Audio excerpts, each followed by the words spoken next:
Hello. Yes, Ritama, Kajal D has onboarded the session. We can start the meeting.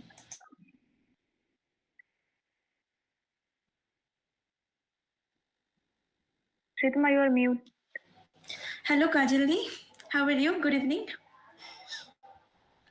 Just a minute. Hi, Shritama. I hope I'm visible. Yeah. Okay, Okay, sure. yeah. I'm good. How about you? Yeah, I'm fine. Okay, so hello everyone. Here we have our special guest for today, Kajal Jaiswal.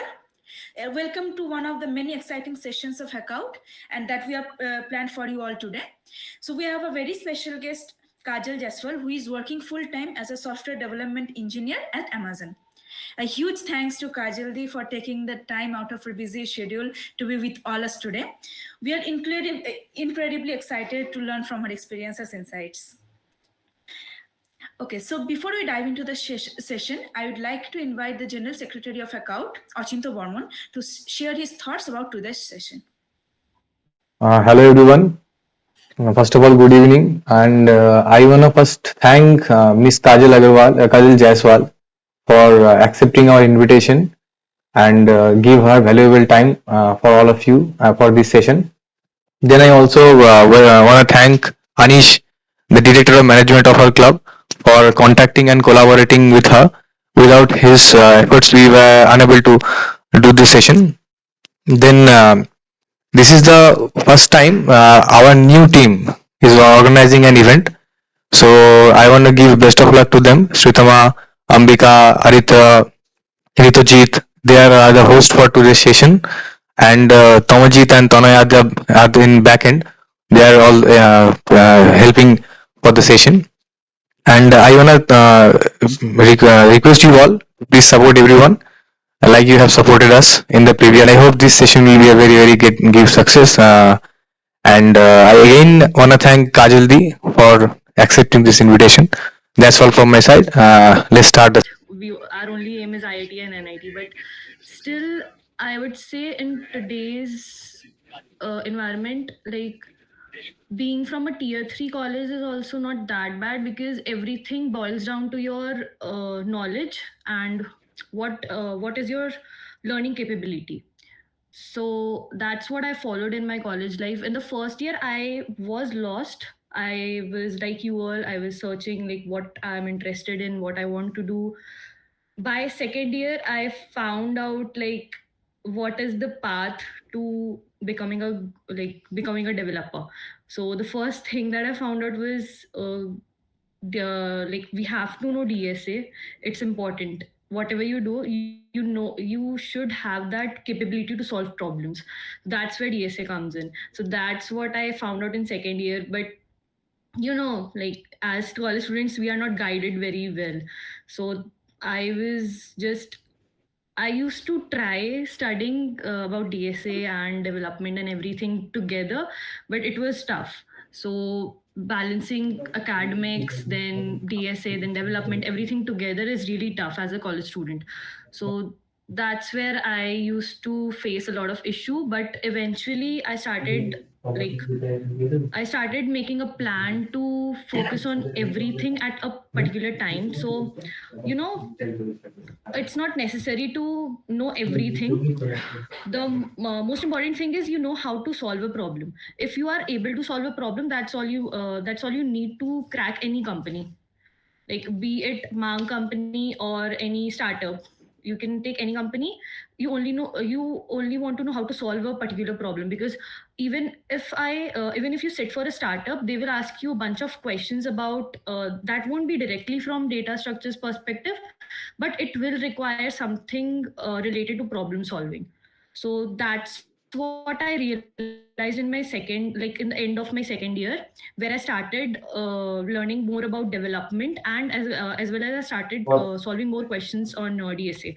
And I prepared my first resume, which included like minor small projects, which I would prefer. Like if there are first year students right now here, you should focus on developing some smaller projects so that you can put them in your resume by second year, because many of the companies hire from second year itself. So even if you don't know DSA that well, you should have some projects in your resume. Apart from that, you should also start working on DSA. That's what I did. Like I started working on DSA from second year, and it helped me gain some knowledge about problem solving, and I could write that down in my resume as well. Like I've solved this many problems, which helps. So that's all I did in second year, and after that, by third year, I was proficient. Like I followed a lot of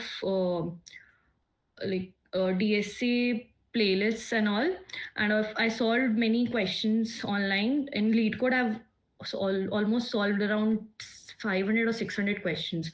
So that's what I did in my second, third year, and then by the end of third year, I used to apply a lot in every company. Like all the opportunities I saw online, I used to apply there, especially Amazon, because Amazon has a lot of online, like they randomly conduct online assessments. So that there was one assessment particularly which was Code Elevate, that was for all the students, college students. So that's what I applied for, and I was selected for the OA for that Code Elevate. After that, I got shortlisted from there. Like once I solved all the problems, I was not shortlisted for that particular program, but I got shortlisted for hiring at Amazon, where they gave me this link where I can apply for the SD1 intern role. And that's how my Amazon journey started. Like I applied there, and within a month, I had the offer in hand. So during that period, I was so stressed. Like you know, once you get that opportunity so close, like I've almost cleared the OA round. I know I have to clear this interview to get the opportunity. So at that time, all you need to do is focus on problem solving. So I used to sit day and night to solve all the lead code problems that I had. And trust me when I'm saying this, I used to wake up at 4 a.m. in the morning and sleep by 10 p.m. or something. And all day I used to just do DSA and nothing else. So I did this for a week before my interview. And on the day of my interview, I got questions which were totally out of the box. They were not even near to what I had studied for. But still, it was good because eventually, because of solving so many problems, I had that mentality how to approach a problem. And when I showed, the interviewers are not interested in if you know the answer or not. They are interested in how you approach a problem. So basic so the basic thing that you do during an interview is that you start by trying to solve the problem. You don't need to solve the problem instantly. You just start trying to solve the problem, and once you are at some point where you are stuck, the interviewer will help you himself or herself. And finally, even if you are not able to solve the problem completely, you should be at a level where you have made the interviewer believe that you know the answer. Like you are very close to the answer, but you are unable to finally depict the whole thing. So even that works for interviews. But for my interview, I was asked a hard question, and that was the first time I was dealing with that data structure. So it was a bit difficult for me, but I had solved a similar kind of problem in a easier data structure. So I was able to tell the whole solution to the interviewer, and they liked my approach. Even if I didn't code the whole proper solution, like my solution had some edge cases uncovered, but they were happy that I was able to at least try and explain them my approach. So that's all you need to do. Like you don't need to know everything, but you need to know some parts which will help you to approach a problem and show that you know. And finally, by the end of third year, I had this offer, and during fourth year, I started preparing for other companies as well. Like after getting this internship opportunity from Amazon, I also started to apply elsewhere, like Google and other companies, and I got an opportunity at Google to interview with them. But unfortunately, I was not able to crack Google because of some underpreparedness. So that's one thing. And even after my internship, I got an opportunity from interview opportunity from Uber, but by then I had already accepted the offer from Amazon, so I didn't go there. So that's about my journey, my like whole college life. Thank you, Kajal. It was a great insight which you have shared. Also, you have wrote a blog on Hashnote regarding your interview experience at Amazon. So I've gone through it. It was amazing to hear. And how is your experience at Amazon so far? Any of us also have this question. Okay, so Amazon, like I feel it is really hyped up in colleges nowadays, but truly working at Amazon, it's something different because here we don't work like if I know college students think that work is something we will be given a project, we will work on the project and it will be done. It's not like that. So there will be a project, it will be divided amongst many people. So you will get a part of the project, and in that project, it's not like what you deliver. It's like how you are able to solve that whatever the issue is, how you are able to demonstrate your skills. And if anyone knows about Amazon LPs, the leadership principles of Amazon, then you will know, like read about it, they're really good. Even if you're not in Amazon, you are in some other company, it will really help you. So we are like people expect us to show those leadership principles. Like there's one leadership principle called dive deep, which is really important in Amazon.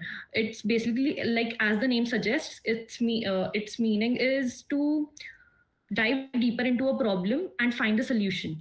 So we are expected to do that, of course. And the more you dive deep, you learn about a lot of things.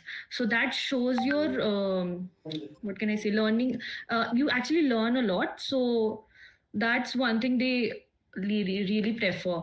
And apart from that, like during my internship, I was able to show dive deep. I was able to show deliver results. That's also one of the leadership principle, and that's really important as well, because at the end of the day, you also have to deliver whatever project you are assigned. Apart from that, here as an intern, it's not like you are below anyone. Everyone is equal for them. So what they prefer is for people to come forward and put their views. So for us, there's an LP, have a backbone, disagree and commit. This actually means that if you're disagreeing with someone, you should know what are the points you are disagreeing at, and you should have your backup points as well. Like you have to defend your point in front of them. It's not like they are your senior, they are always right. You can defend your points, and I have done it during my internship. So talking about the projects I got, I have worked on the checkout page. If you have seen the checkout page of Amazon, I have worked on one of the widgets. Like whatever you see on the checkout page, they are all called widgets. So I've worked on one of the widgets for that, but not in India. That was for US region. So it's launched already. I was able to launch it before. Like I didn't launch it properly. I completed the project, and my mentor launched it because of some tight deadlines. And apart from that, I have also worked on caching mechanism, which helped my team reduce the latency by almost 95%. So that's those were the two of my projects. So during my internship, initially, like I thought it will be difficult because as a fresher, you always feel like you are inferior to others. You don't know much, but trust me, everyone is like you. It's not like the other people know more than you, or other people have more knowledge. Even if they are your seniors, there are certain things that they don't know. And as freshers, you can take as much time to learn from others. But just make sure you are not holding grudges. You are not like considering anyone else lower than you, and you are always respecting everyone else's time. Like if someone is putting time on you, if they are explaining you something, try to understand it completely. If you are not able to understand, it's fine, you can ask them again, but don't make it a habit like you have to ask them again and again. Even in your day, in currently as a college student, try to solve problems on your own. Like, I'm not talking about problem solving or DSA anything. Try to solve your own problems on your own. That would be really beneficial for you when you go into corporate world. So that's all that happened in my internship. Then after that, I got the offer around, like, my internship ended in June. It was a 6 month internship from January to June in 2024 itself. Then I got the offer around August. In August, I got the offer to join the same organization in a different team. That was also in, that was not in checkout, but post checkout. Post checkout, you get the your orders thank you page. Have you seen that thank you page that you get after the checkout? Yeah. So post that, whatever is there was taken care by the team I joined after my full-time offer. So in that team, I worked on some so if I talk about language, during my internship, I worked on 4 different languages, out of which 2 were completely new because they were internal to Amazon. So I could not find any documents outside of Amazon for them. So that is one thing you have to focus on. You have to be versatile. You can't just stick with one language or say, like, I only want to code in this language. You can never do that. You have to be versatile. You have to work with different languages. You have to know obviously have to know OOPS. You obviously have to know that CS core, but at the end of the day, you need to understand programming as a whole, nothing else.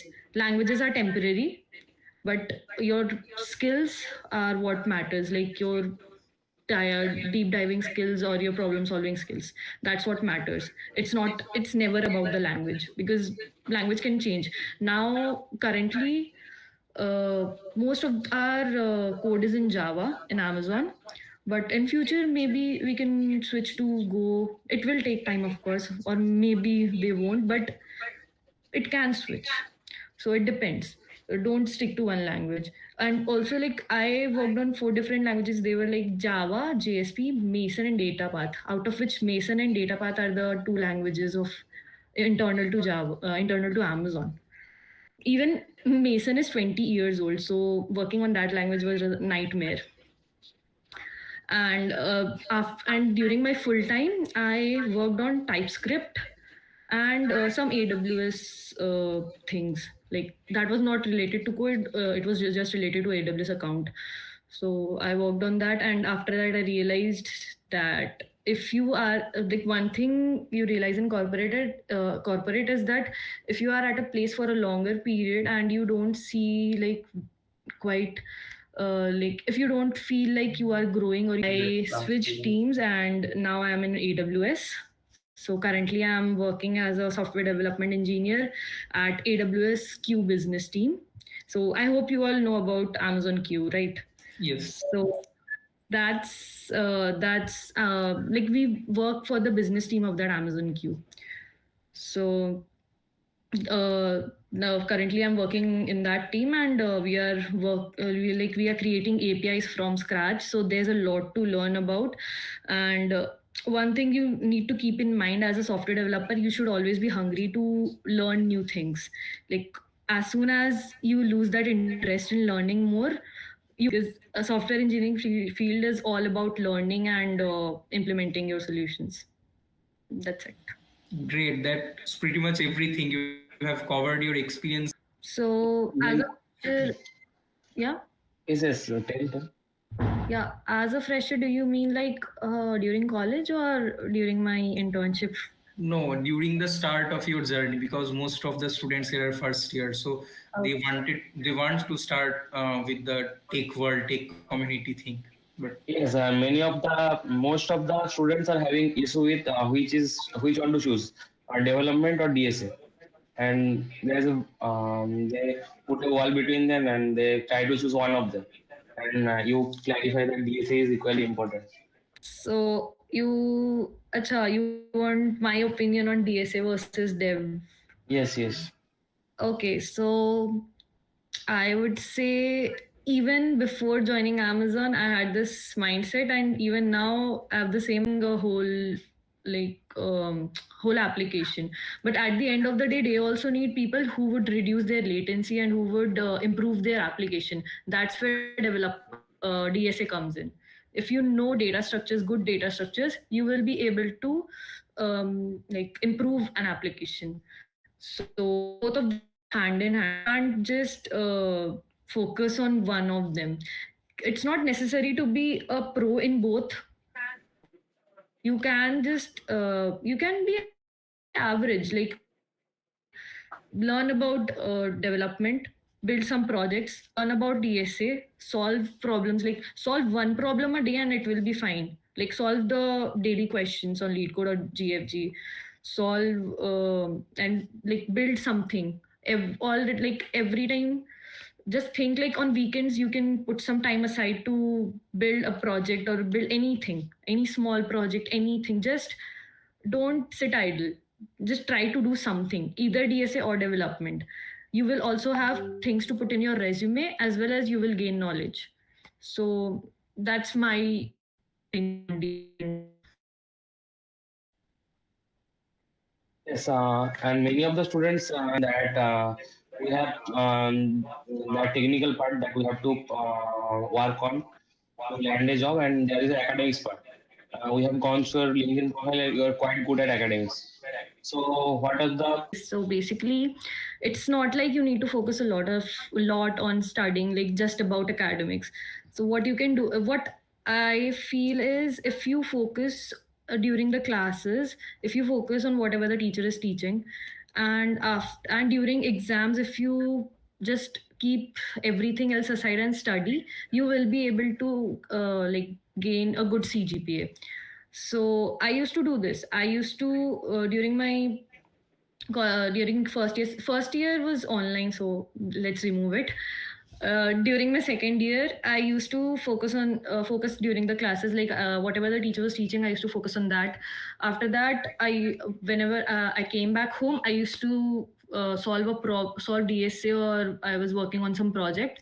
And during exams, I used to keep those aside and just study for the exams. So in that way, I was able to maintain my CGP above 9. So that's all you need to do. You don't need to like specifically put time every day for studying about exams as well, and then you have to do DSA development. You don't need to do that. Just focus in your classes, and that's all you will need. You don't need anything else. Yes, yes. We also do that. We used to study 1 week before the exam, then we focus on that paper. Then after the exam, we usually focus on that extra. Yeah, that's the best way. Like because since right now you are in first year, but later on when you will be in third year or fourth year, you will have to sit for placements as well. At that time, you won't get time to prepare. You have to start preparing early. Yes. Okay. On CS core subjects. So how can we take both the things simultaneously? Okay, so see, core subjects. I was saying about core subjects because it is necessary to know about OOPS. It is necessary to know about computer networks. That's what will help you become a good developer. It's not for just the interviews. It's for your knowledge. So if you focus on that, like you have these things in your academics, but these are not just for academics. You need to know this for your whole career. As a software developer, it is necessary to know about polymorphism, then everything, inheritance and all, you because you will need to implement this in your projects. So you need to know about them. And if you are talking about academics, like in academics, I don't think you cover everything that is there in the whole, like all the core subjects. Academics is very much below the standard of what you need.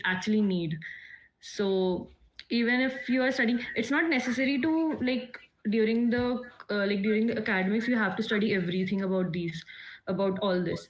You can just study for your exams at that time, but apart from that, when you're preparing for your interviews, you will need to know a bit about the like a bit about the language that the company might prefer. Like some of the companies prefer to ask about a particular language, so that you will need. So if you are sitting for any interview, just what they might prefer, just read the previous year's questions and be prepared for that. So that's why I was saying that core subject will be important, so you have to know about it.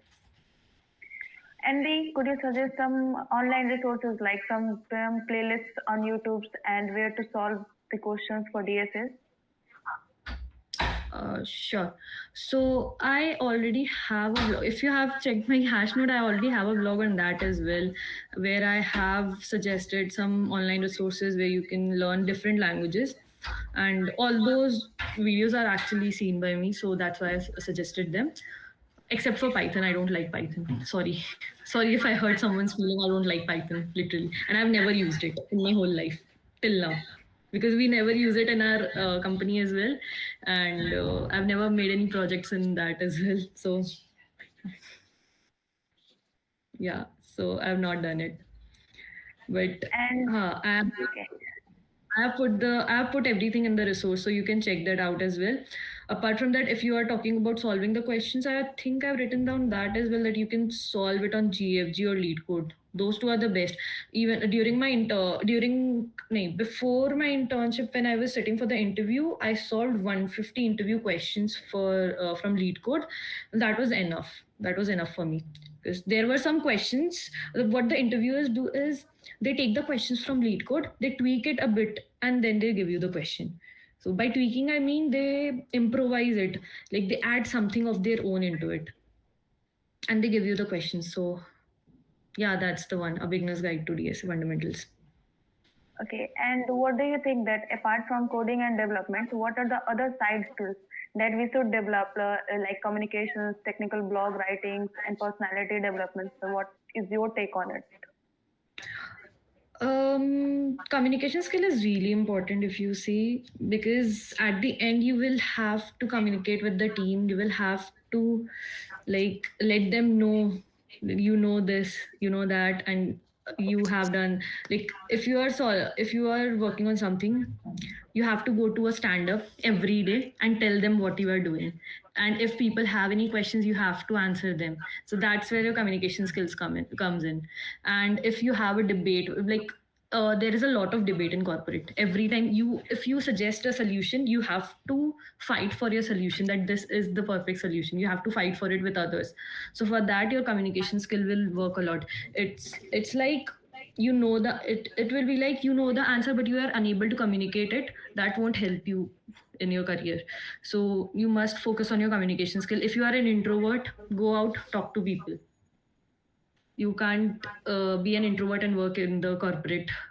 So because people will try to suppress you, people will try that you are not people will always, there will be some people who will not let you move forward. So for that, you have to speak, you have to stand for yourself. I told you, have a backbone, disagree and commit. So you have to make that your skill. Also, what was the other question? I forgot.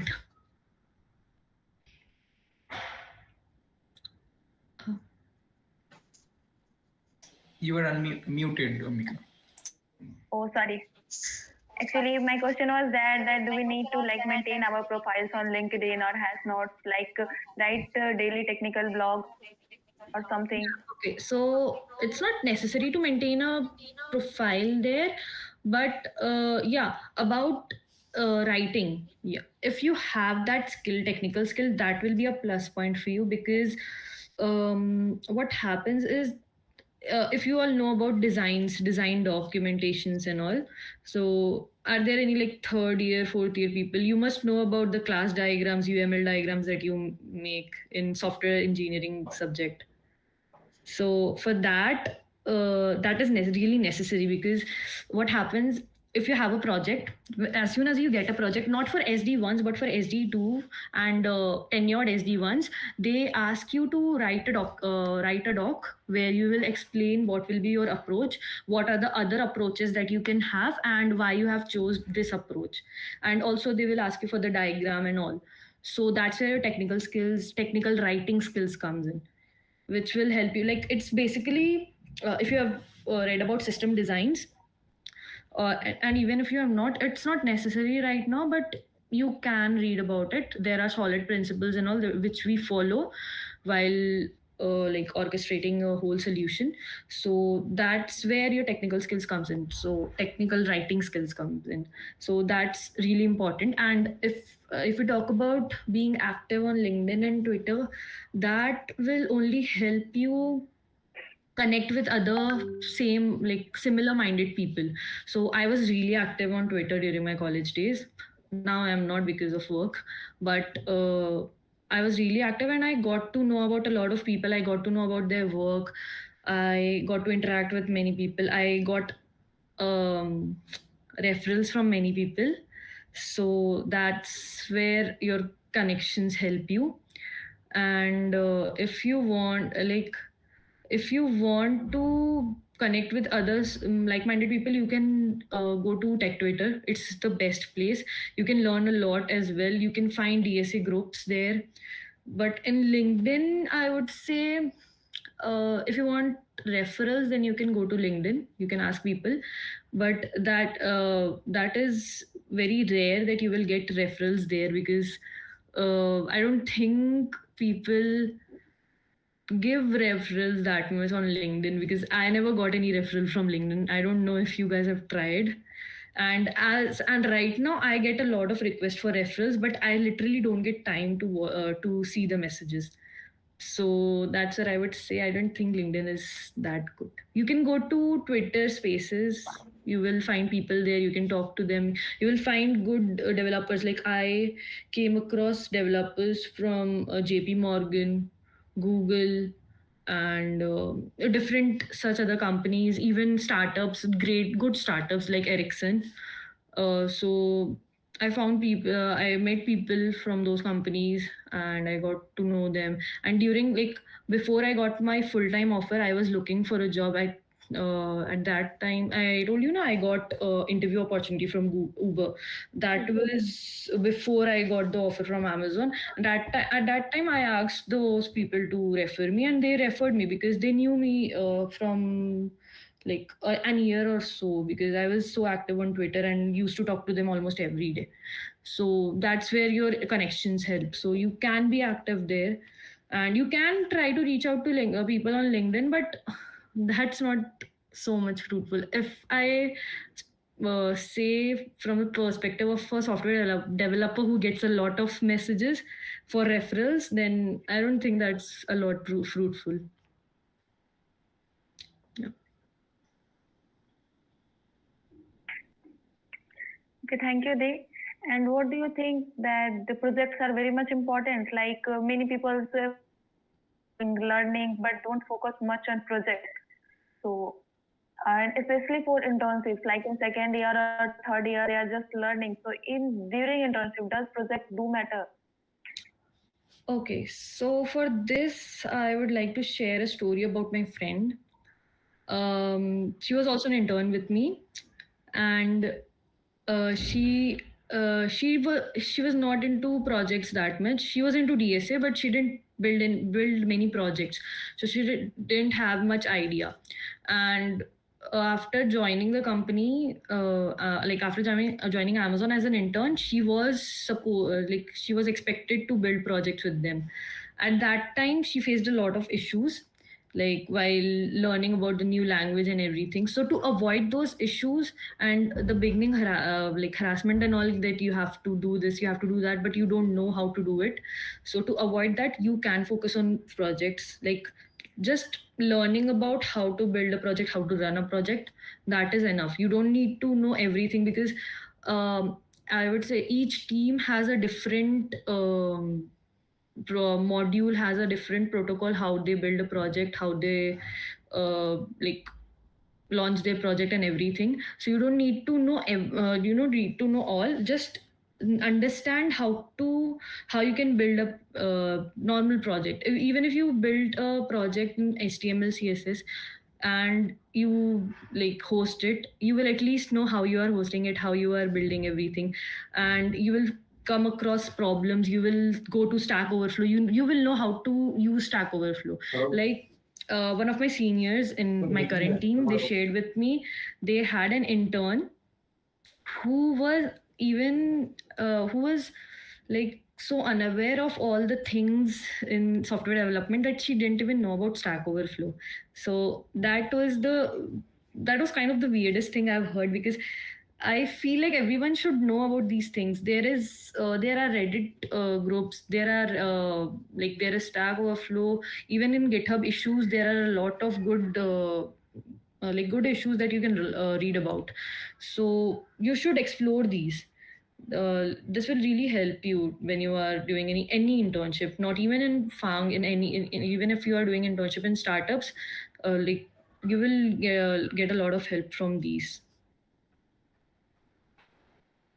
Will the interviewers judge us on the basis of the projects that we have made, like during our college life, or before applying?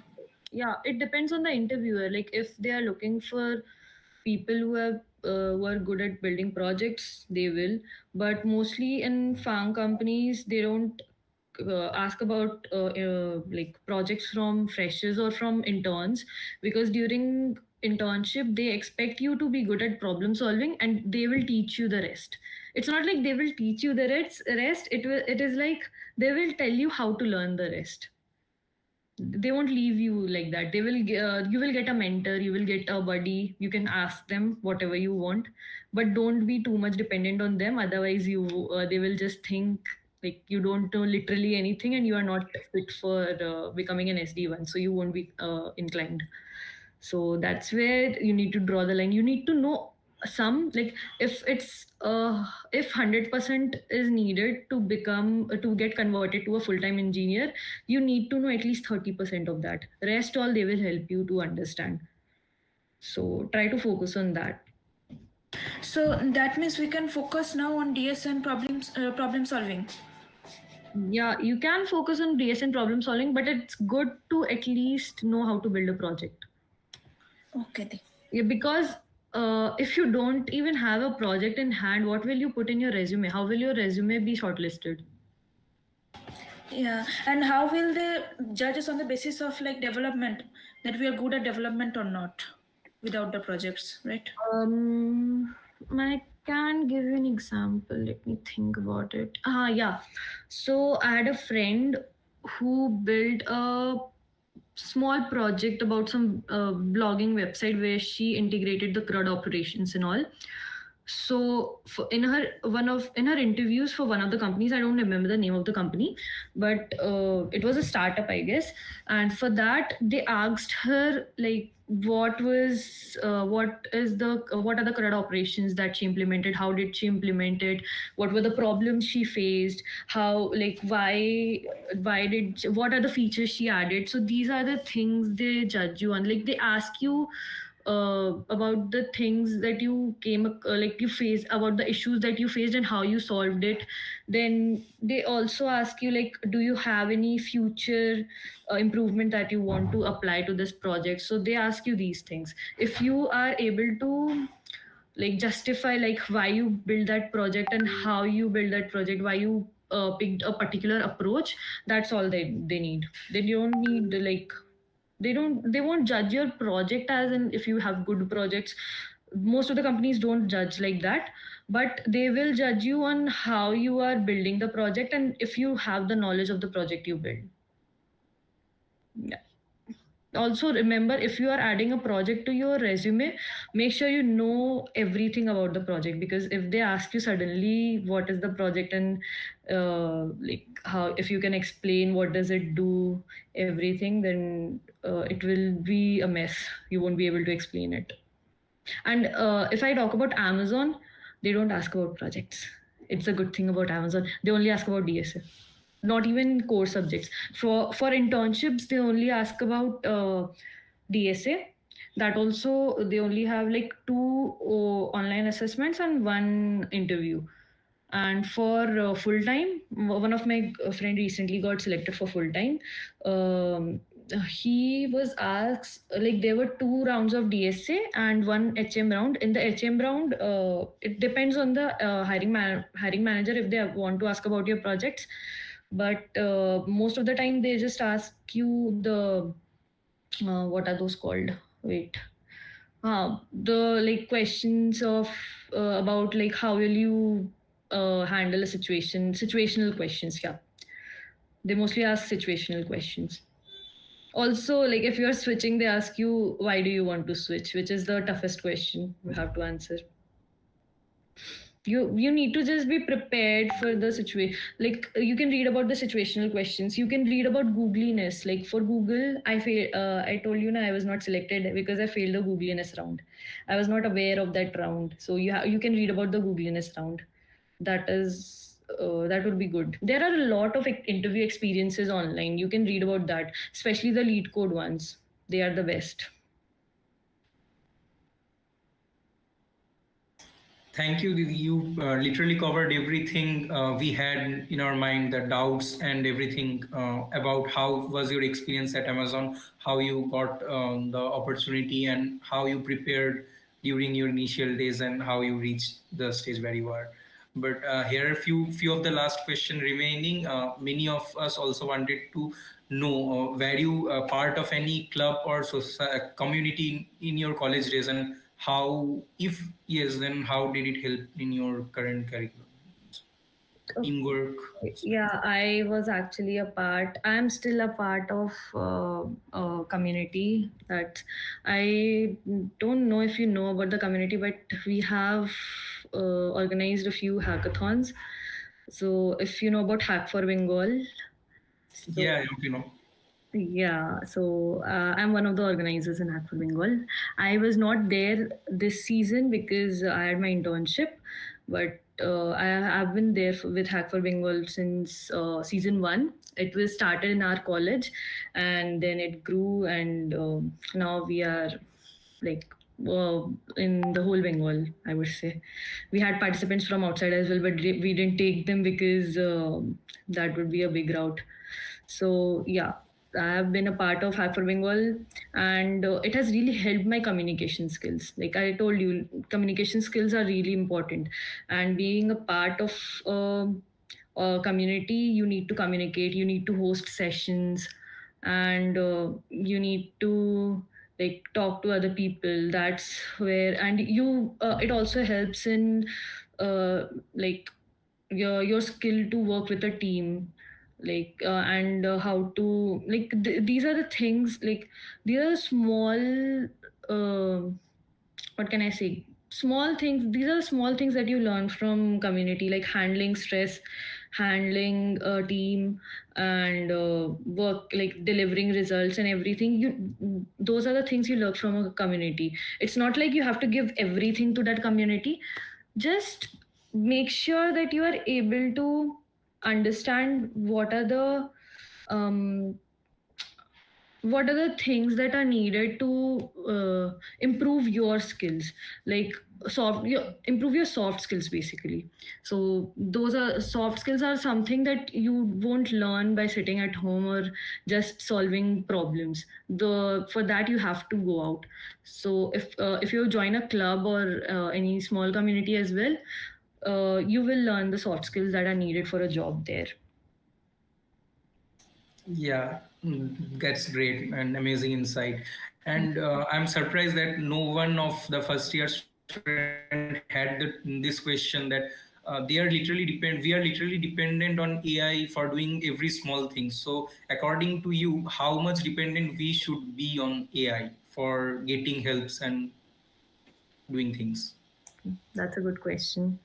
So I don't know if you have noticed, but most of the times AI doesn't has all the answers.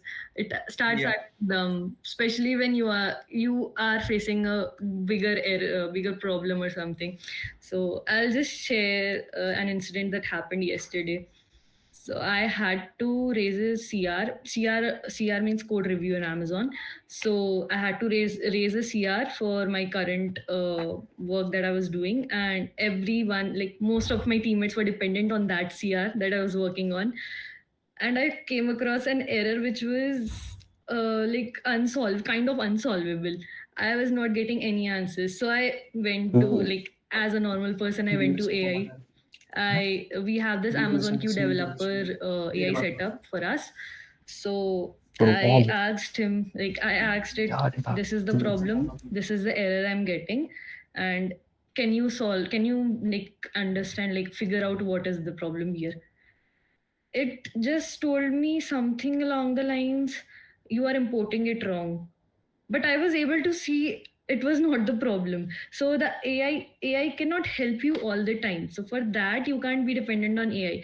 You can be dependent on AI to learn new things. Like during like before I started my journey at Amazon, I used to use AI to learn new things. Like if you want to learn more about core subjects, if you want to prepare a timetable, or if you want to prepare a like you if you want to ask, like, what questions should I solve in DSA today, you can ask that to ChatGPT. It will tell you, and that's good way to be organized. It will help you be more disciplined. So that's where you can use AI. But for solving errors, sometimes it helps, sometimes it doesn't help. So you can't be totally dependent on AI. You have to have your own knowledge. So just being dependent on AI won't help. You have to know how to use the AI, and you have to know how you can use Google outside of AI, because Google has all the answers, which AI, sometimes we ask the questions in such a way that AI also doesn't understands what our actual problem is. So you have to, that's where your soft skill also comes in, like how you communicate your problem. So you don't need to focus totally on AI, but focus more on your skills. So that's my take on that. Yes, that's an awesome advice, and it will be helpful for all of us here. So we are at nearly at the end of the session. So how will you? Can you share some final notes to all the freshers and all of us here? We are second year and first year students. So your guidance would be helpful for all of us. Yeah, sure.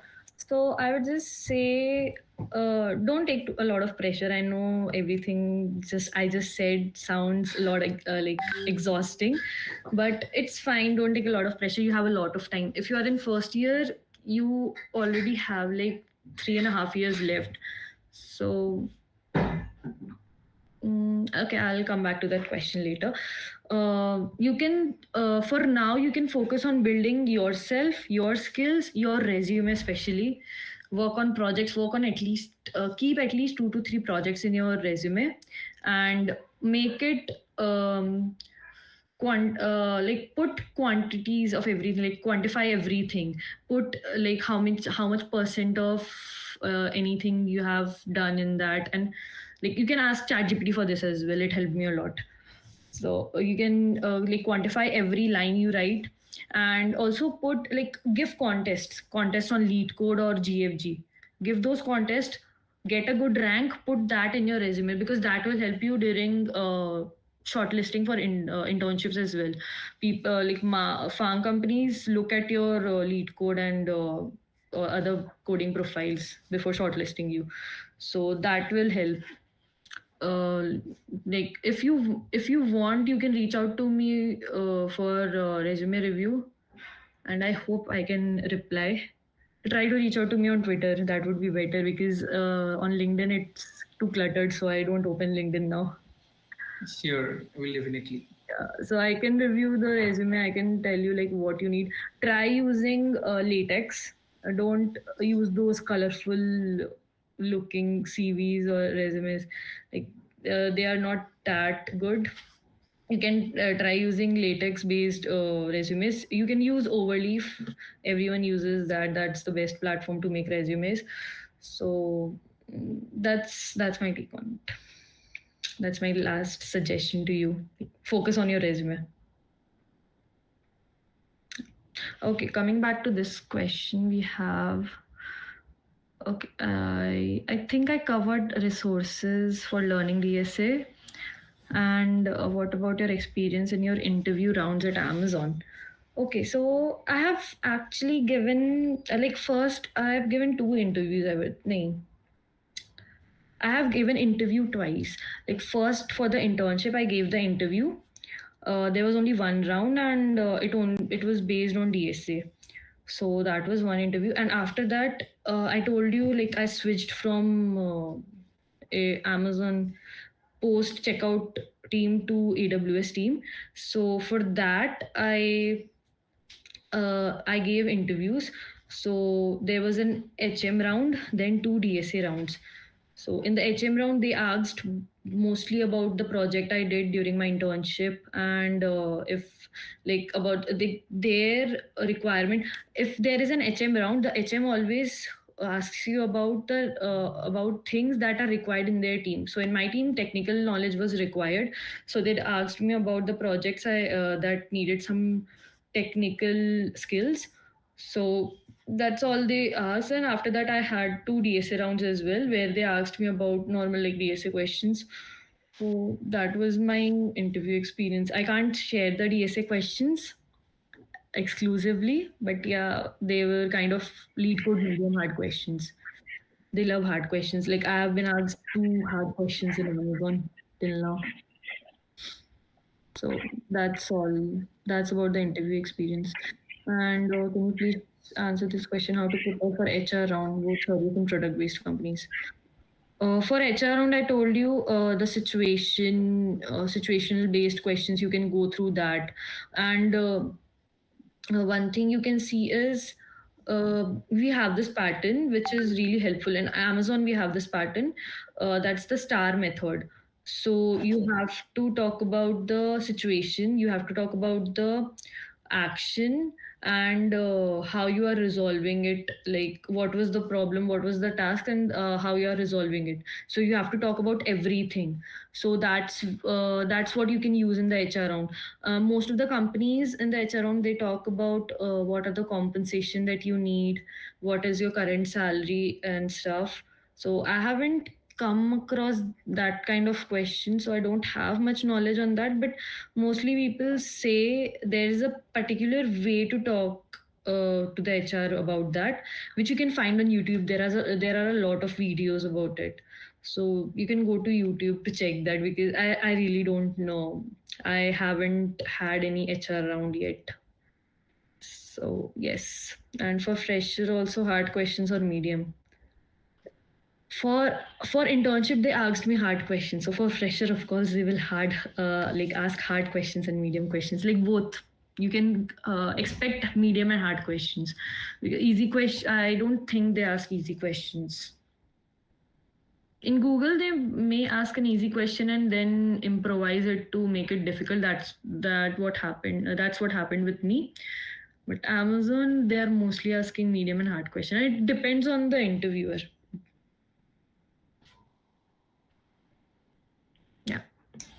Yeah.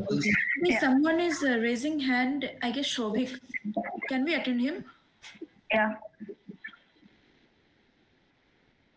Hello, Shobhik. Do you have any question? Hello.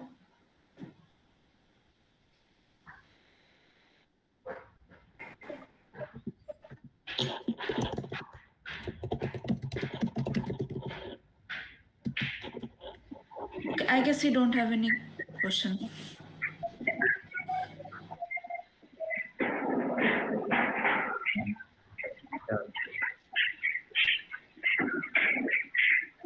If any of you have some question, please raise your hand.